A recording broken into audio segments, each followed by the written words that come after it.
নমস্কার বন্ধুরা, আমার আজকের গল্পের নাম প্রাণবিন্দু বাবুর খরগোশ। লেখিকা নবনীতা দেবসেন। খরগোশ পোষা সহজ নয়। চাঁদের নাম শশধর। চাঁদের বুকে বিধৃত আছে যে জীব, তার মতো প্রমিনেন্ট আর কে? স্বয়ং ঈশ্বর তার ফটো তুলে ফ্রেমে বাঁধিয়ে লাইট ফিট করে আকাশে টাঙিয়ে রেখেছেন। খরগোশ কি আর এই পৃথিবীর যোগ্য জীব? আজকের কবি তো তার উদ্দেশ্যে গেয়েছেন, ঠোঁট দেখলেই বুঝতে পারি এ পৃথিবী বিদেশ তোমার। খরগোশ, বিশেষ করে অবিবাহিত একা খরগোশ, সত্যি সত্যি এক আশ্চর্য জীব। সে তো অন্য খরগোশ দেখতে পায় না। ডেজার্ট আইল্যান্ডে বেড়ে ওঠার মতো, ঋষ্যশৃঙ্গ মুনির মতো সে ইনোসেন্ট থাকে। দেখে কেবল কুকুর, বেড়াল, কাক, চড়ুই, গাড়ি, টেলিফোন আর মানুষ। আর নিজেকে কখনো ভাবে এটা, কখনো বুঝি ওটা। ওদের কথা ভেবেই তো শাস্ত্রে উপদেশ দেওয়া হয়েছে, আত্মানং বিদ্ধি। কিন্তু খরগোশ কি শাস্ত্র জানে? জানে না। তাই ওরা, এই গৃহপালিত নিঃসঙ্গ স্বজাতিচ্যুত আত্মপরিচয়হীন খরগোশরা সর্বক্ষণ একটা অস্তিত্ববাদী সমস্যায় জর্জরিত হয়। অথচ জোড়া খরগোশ পোষার মতো সাহস কজনের থাকে? গরু পুষলে গরু দুধ দেয়, কুকুর পুষলে কুকুর বাড়ি পাহারা দেয়, বেড়াল পুষলে বেড়াল ইঁদুর তাড়িয়ে দেয়। খরগোশ পুষলে খরগোশ আরও খরগোশ দেয়। এত খরগোশ দেয় যে শেষ পর্যন্ত খরগোশের বাড়িতেই মানুষরা বাস করতে থাকে। তাই জোড়া খরগোশ পোষা বড় ডেঞ্জারাস। আর একা খরগোশ পুষলেই সে একটা নিউরোটিক কেস হতে বাধ্য। হয় সে পাগল, নয় সে জিনিয়াস। নিউরোটিক পাগল খরগোশ আমি জীবনে অনেক দেখেছি, কিন্তু জিনিয়াস খরগোশ দেখেছি মাত্র একটি। জগতের সবচেয়ে উল্লেখযোগ্য প্রাতঃস্মরণীয় সেই খরগোশ হলেন কবি প্রাণবিন্দু বাবুর পোষা খরগোশ সোনা। তার বয়স এখন 7। এই 7 বছর ধরে তিনি যে কত কীর্তি করলেন তার সঠিক হিসাব বৌদিও দিতে পারবেন না। বৌদির নয়নমণি হলেন প্রথমে সেই খরগোশ এবং তারপরেই নেক্সট প্রাণবিন্দু বাবু। কবি হলেও প্রাণবিন্দু লোক খারাপ নন, কেননা তিনি ভীষণ বেশি কুঁড়ে। মাছের কাঁটা বৌদি বেছে না দিলে শুধু ঝোল দিয়েই ভাত খান। নস্যিটা নিয়ে ভুঁড়ি থেকে গুঁড়োটুকু ঝাড়েন না। কথাবার্তা খুবই কম বলেন, তাই পরনিন্দাও করা হয়ে ওঠে না, কেননা তাতেও কিছু কায়িক পরিশ্রম হয়ই। জিভ নড়ে, ঠোঁট নড়ে, চোয়াল নড়ে। তার খরগোশ ঠিক এর বিপরীত। সে সদা সর্বদাই নড়ছে। তার সূক্ষ্ম নাক নড়ছে, লেজ নড়ছে, চক্ষু তারকা দুটি নড়ছে, খুদে খুদে পায়ের সরু সরু আঙুলগুলো নড়ছে। তার সর্বাঙ্গ সর্বক্ষণ নরণশীল, কর্মচঞ্চল, সদা সক্রিয় এই দুর্দান্ত শশকের তুল্য কুকুর, বেড়াল কি গরু, ছাগল কেন, ওরাংওটাং, গরিলা, ডলফিন, চামচিকে কিছুই আমি দেখিনি। আপনি ভাবছেন বুঝি খরগোশ অকর্মণ্য? খরগোশ বাড়ি পাহারা দেয় না? এই খরগোশ নয়। প্রাণবিন্দুবাবুর বাড়িতে একদিন গেলেই বুঝবেন। প্রথমে খরগোশই আপনার কাছে আসবে, রক্তচক্ষু মেলে, গোলাপি নাসিকা কুঞ্চিত করে। অতিথির আদ্যপান্ত সেই ঘুরে ফিরে, নেচে কেঁদে, লাফিয়ে ঝাঁপিয়ে পর্যবেক্ষণ করবে, যতক্ষণ না আপনি হয় ভয় পাচ্ছেন, নয় আদর করছেন। ভয় পেলে ফাইন, নো প্রবলেম, সেটাই তো সে চায়। তাতে তার অহং তৃপ্ত হয়, ইগোর স্যাটিসফ্যাকশন ঘটে। ভয় পেয়ে বাপরে মারে গেছি রে বললেই সে খুশি হয়ে স্থান ত্যাগ করবে। কিন্তু ও মা কি মিষ্টি বলে যদি কোলে নেন, সর্বনাশ, অমনি সে কুটুস করে আপনাকে কামড়ে দিয়ে পুটুস করে পালিয়ে যাবে। কেননা আপনার আদর খাওয়া নয়, আপনাকে ভয় খাওয়ানোই তার উদ্দেশ্য। তখন সে নিজেকে অ্যালসেশিয়ান কিংবা বুলডগ ভাবছে। এই কারণেই তো প্রাণবিন্দুবাবুর বাঁ তর্জনীর নখ শুদ্ধ প্রথম কটটি আলগা ঝুলে পড়েছিল বছর কয়েক আগে। সেই খরগোশের প্রথম এক্সপেরিমেন্টাল কামড়। 9টা স্টিচ দিতে হয়েছিল হাসপাতালে গিয়ে প্রাণবিন্দুবাবুকে। আর ওরকম হয় না অবশ্য, কেননা বৌদি নেল ফাইলটা দিয়ে উকো ঘষে ঘষে ওর থোঁতা দাঁত ভোঁতা করে দিয়েছেন। নিজের ভুল বুঝতে পেরে সে আর বাড়ির কর্তাকে কখনো কামড়ায়নি। তারপর থেকে কেবল বাইরের লোকদেরই কামড়ায়। তা বলে ভোঁতাদাতেও সে দিব্যি ভেলকি দেখাতে পারে। সেবারে যখন কলকাতায় খুব ডেঙ্গু হচ্ছিল, বাড়িতে অতিথিপত্র তেমন আসছিল না কিছুদিন, ও তখন কামড় প্র্যাকটিস করতে করতে গোটা রেফ্রিজারেটারই বিকল করে ফেলেছিল। কি বিশ্বাস হলো না? প্রাণবিন্দুবাবুকে ফোন করে জেনে নিন সত্যি কি না। একটা আস্ত রেফ্রিজারেটর নষ্ট করতে একটা খরগোশ অনায়াসেই পারে। রেফ্রিজারেটরের যেমন হৃৎপিণ্ড ধুকপুক করে, তেমনি তার একটি ল্যাজও লটকানো থাকে যে দেওয়ালে, প্লাগের সঙ্গে। বৌদির আহ্লাদী সোনামণি কামড়ে কামড়ে সেই তারটাকে কিমা বানিয়ে ফেলেছিল। আসলে সেই সময়টা কিছুদিন ধরে সোনা নিজেকে কুকুর না ভেবে উই আর ইঁদুরের সমগোত্র বলে ভেবেছিল। ওকে ফ্রিজের পিছনে খুটখুট করতে দেখেছে সকলেই, কিন্তু কেউ কল্পনাও করেনি ওখানে কী ধরনের সাংঘাতিক সাবোটাজ কার্য সংঘটিত হচ্ছে। অবশেষে অপরাধী ধরা পড়ল। কুচি কুচি তার মেঝেময় ছড়ানো, ঠিক যেন খরগোশে কপিপাতা কুপিয়েছে। কোথায় ধমক লাগাবেন তা নয়, বৌদি খরগোশ কোলে করে হাঁপস আনে কাঁদতে বসলেন। ভাগ্যিস তখন লোডশেডিংটা ছিল, নইলে ওরে আমার ছোট্ট সোনাটা রে, ওরে আমার বুদ্ধু বোকাটা রে, এতক্ষণ তুই কোথায় থাকতিস?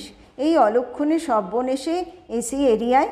এ কি আমার ডিসি কারেন্ট বাপের বাড়ি ভবানীপুর যে মনে সুখে ইলেকট্রিকের তার কুচবি? আর সেই দস্যি খরগোশ, সে ব্যাটা দিব্যি বড্ড বেঁচে গিয়েছি বাবা মুক্তি করে গুটি গুটি কোলের মধ্যে বসে রইল, যেন কিছুই করেনি। এহেন খরগোশের আর ত্রিভুবনে অসাধ্য কী আছে, যার কল্যাণে লোডশেডিংটাও একটা ধন্যবাদের বস্তু হয়ে ওঠে। জিনিয়াস হলেই যা সাধারণত হয়ে থাকে, এক্ষেত্রেও তাই হয়েছে। এই খরগোশ লোক মোটেই ভালো নয়। নিজের প্রতি পরম আত্মবিশ্বাস সত্ত্বেও সোনা বড় পর অপকারী, হিংস্র এবং হিংসুটেও, তাছাড়া রাগী এবং লোভী। তার পরের ব্যাপারে তার অতিরিক্ত কৌতূহল, সব কিছুতেই গোলাপি প্রকম্প নাকটুকু গলানো চাই। আবার অভিমানীও আছে। উপরন্তু তার সাংস্কৃতিক রুচি অরুচিও টনটনে। কেবল সে যে জাতে আসলে খরগোশ, এইটাই তার জানা নেই। ফর্মাল নাম যদিও সোনা, ওই নামকে সে মোটেই পাত্তা দেয় না। যতই ডাকুন সোনামণিটা কই, ভবি বলবেই না। কিন্তু যদি বলেন খরগোশটাকে তো দেখছি না, অমনি পরি কি মরি করে সোনা হাজির। ওর ধারণা খরগোশ ওর ব্যক্তিগত পরিচয়, ওরই একান্ত নিজস্ব নাম। খরগোশ বলে যে একটা জাতি আছে প্রাণী জগতে, এই সংবাদ ওকে কেউ দেয়নি। বৌদি অবশ্য খরগোশকে খরগোশ বলে ডাকা বা কবিকে কবি বলে ডাকা বা খঞ্জকে খঞ্জ বলা পছন্দ করেন না। অবশ্য সোনার নামটা সোনা না হয়ে বিচ্ছু হলেই যথাযথ হতো।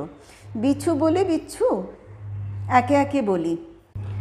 এত হিংসুটে খরগোশ আমি আর দেখিনি। বাড়িতে কোনো বাচ্চা এলে বৌদি তাকে কোলে নিলে আর রক্ষে নেই। খরগোশও ছুটতে এসে কোলে উঠে জুড়ে বসবেই। তবে কেন জানি না ছোটদেরও ক্ষমা ঘেন্না করে কামড়ায় না। শুধু কি চোখে দেখেই হিংসে, কানে শুনেও। টেলিফোনে কথা বলবেন, খরগোশ অমনি টের পাবে। সে হয়তো আপন মনে বারান্দায় টবে উঠে ডালিয়া ফুলের নিচু ডালের কুঁড়িগুলো কুচিয়ে খাচ্ছিল, পরি কি মরি করে ছুটে আসবে ফোন করা হচ্ছে বুঝতে পারলেই, আর ফোন যন্ত্রের উপরে ঝপাত করে ঝাঁপ দিয়ে পড়বে ডু অর ডাই স্টাইলে।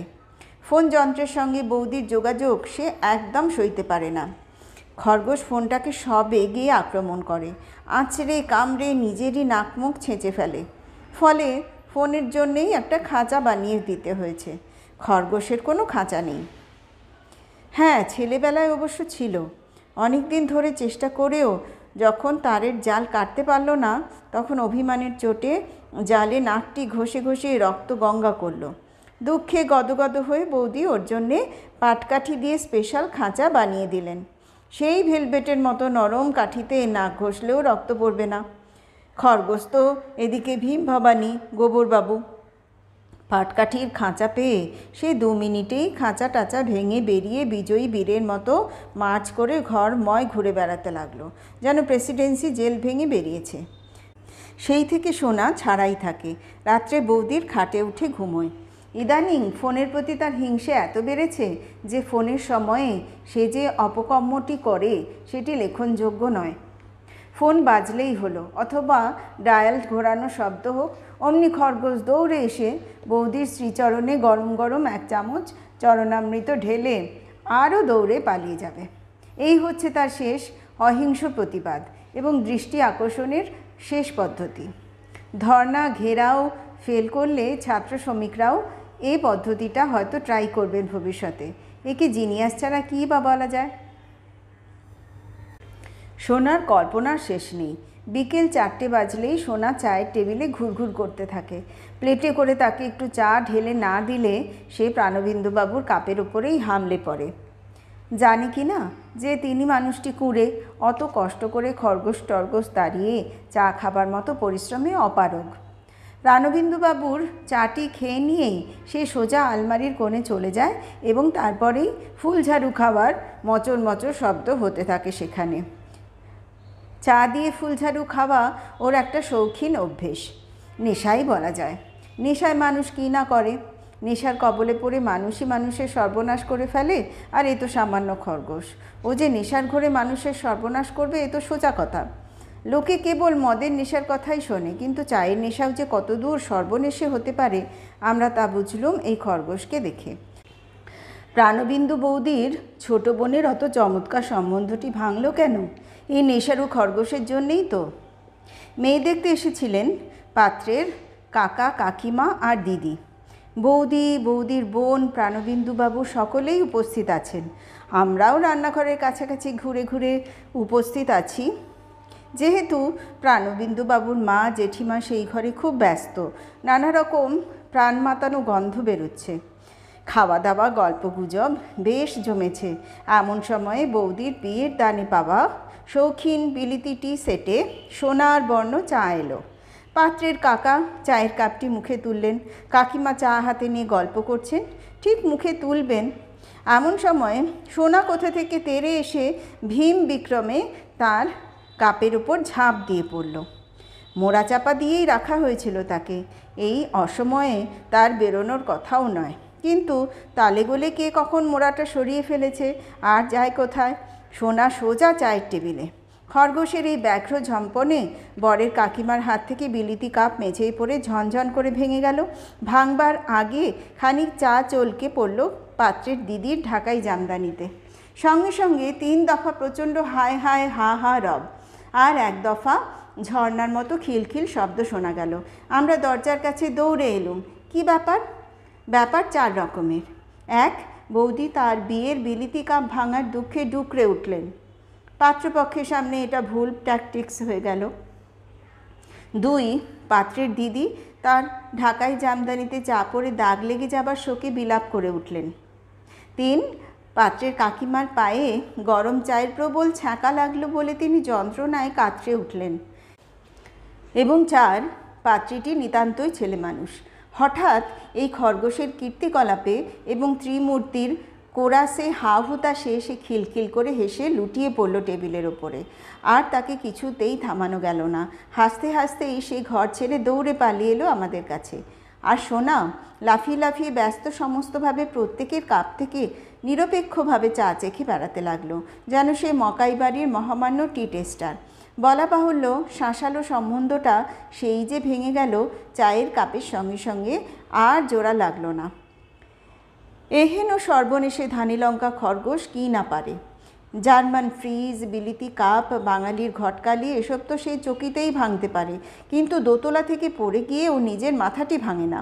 অথচ পুপলুর অত সুন্দর বিলিতি খরগোশটা তেতলা থেকে পড়ে গিয়েই মরে গেল। সে ছিল ক্ষণজীবী, আর সোনা খরগোশদের ভিআইপি। সোনা হলো খরগোশদের বিদ্যাসাগর, রবীন্দ্রনাথ, বিবেকানন্দ। একবার প্রাণবিন্দুবাবুর বাগানে জোড়া কেউটে ধরা পড়েছিল। বৌদি দোতলার বারান্দা থেকে সাপ মারা দেখছেন। সোনাও রেলিংয়ে চড়ে সাপ মারা দেখতে গেল এবং বেশি ঝুঁকতে গিয়ে মোটা শরীর খুদে খুদে সামনের পা নিয়ে তাল সামলাতে না পেরে ঝপাং করে সাপ মারা ভিড়ে ঠিক মধ্যিখানে কালসর্পের মুখের সামনে গিয়ে পড়ল। বৌদি গেল গেল বলে আর্তনাদ করে চোখ বুঝলেন। চোখ খুলে দেখলেন সোনা তার পাশে, যেন খোদ হুডিনি কিংবা পিসি সরকার। আবার যথাপূর্বম রেলিংয়ে উঠে এসে বাগানে সাপ ঠ্যাঙানোর দৃশ্য দেখছে মন দিয়ে। একই পোজ, যেন কিছুই ঘটেনি। অথচ খরগোশ তো আর বিড়াল নয়, তবু দোতলা থেকে পড়েও তার কিচ্ছু হলো না। আজব দৃশ্যে কেউটে সাপ দেখার চেয়েও বেশি করে গায়ে কাঁটা দিয়েছিল আমাদের। কেউটেরাও ওই শখের জন্যই বোধহয় এক আঘাতেই খতম হয়ে গেল। এই সোনার নন কনফর্মিস্ট জৈব প্রকৃতির দাপটে সারাটা পাড়া সরগরম। বাচ্চারা দিলে সে চকলেট খায়, চিকলেট খায় না। বড়রা দিলে সে হুইস্কি খায়, তবে এক চুমুকের বেশি না। মাতলামিও করেনি কখনো। রাম বিয়ার ছোঁয় না। মাছ মাংসে অবশ্য একদম রুচি নেই সোনার। একবারই কেবল প্রাণবিন্দুবাবুর মাগুর মাছের ঝোল থেকে বেড়ালের দেখা দেখি বেগুনটা তুলে খেয়েছিল এক্সপেরিমেন্ট হিসেবে, গাদাল পাতাটা বাদ দিয়ে। আর ওসব ছোঁয়নি। সাধারণভাবে আমরা সবাই তো জানি যে খরগোশ মুখ প্রাণী, অবলা জীব, বোবা জানোয়ার, স্বাদ চড়ে রা কাড়ে না। একদিন ওই কুঁড়ে প্রাণবিন্দুবাবু ছুটে ছুটে এলেন আমাদের বাড়িতে, অসম্ভব উদ্বিগ্ন, বিচলিত। কি ব্যাপার না বৌদি বাড়ি নেই। ইতিমধ্যে খরগোশ ও টেবিলে উঠে নতুন লেখা কবিতাটা খাচ্ছিল। কবিমশাই আর থাকতে না পেরে বিরক্ত হয়ে হাতের টিপের ধরা নস্যির গুঁড়োটাই ছুঁড়ে ওকে মেরেছেন। ফলে খরগোশ ঠিক মানুষের মতো গলায় বিকট আর্তনাদ করে উঠেছে। প্রাণবিন্দুবাবু ওকে এই একই অপরাধের জন্য আগে আগে বেশ কয়েকবার কলম ছুঁড়ে, খাতা ছুঁড়ে এবং একবার নস্যির ডিবে ছুঁড়ে মেরেছেন, অবশ্যই বৌদির আড়ালে। তাতে ওরই কলমের নিব ভেঙেছে, খাতার বাঁধন আলগা হয়ে গেছে এবং রূপোর ডিবেটা তুবড়ে গেছে, কিন্তু খরগোশের কিচ্ছু হয়নি। সোনার তীক্ষ্ণ আর্তনাদে ভীষণ ভয় পেয়েছেন তাই। আবার সেই সপ্তাহে এই গ্লোবেনা লাইট হাউসে ওরা একটা ভূতে পাওয়া ইংরেজি সিনেমা দেখে এসেছেন। প্রাণবিন্দুবাবু যদিও জানেন মানুষদের ভূত নেই বা থাকলে কিছু এসে যায় না, তবু কী জানি খরগোশদের বেলায় তো কিছু বলা যায় না। খরগোশদের প্রেত চর্চা তো কোনো মানুষই করেনি। এই খরগোশ কি তবে পজেসড? এ কি ভূতে পাওয়া খরগোশ? এই স্বর কি প্রেত আরোপিত কণ্ঠ? একে কি ওঝা ঝাড়ানো উচিত? অনেক ভেবেচিন্তে শেষকালে আমি ওকে বললুম, মুকং করতি বাচলম শ্লোক শোনোনি? তবে অত ভয় কিসের? ওটা ভূতে পাওয়া নয়, ওটা আসলে ভগবান পাওয়া। পরমানন্দ মাধবের কৃপা হয়েছে সোনার ওপর। ভর হওয়া বলে না, ওর বোধহয় তাই হয়েছে।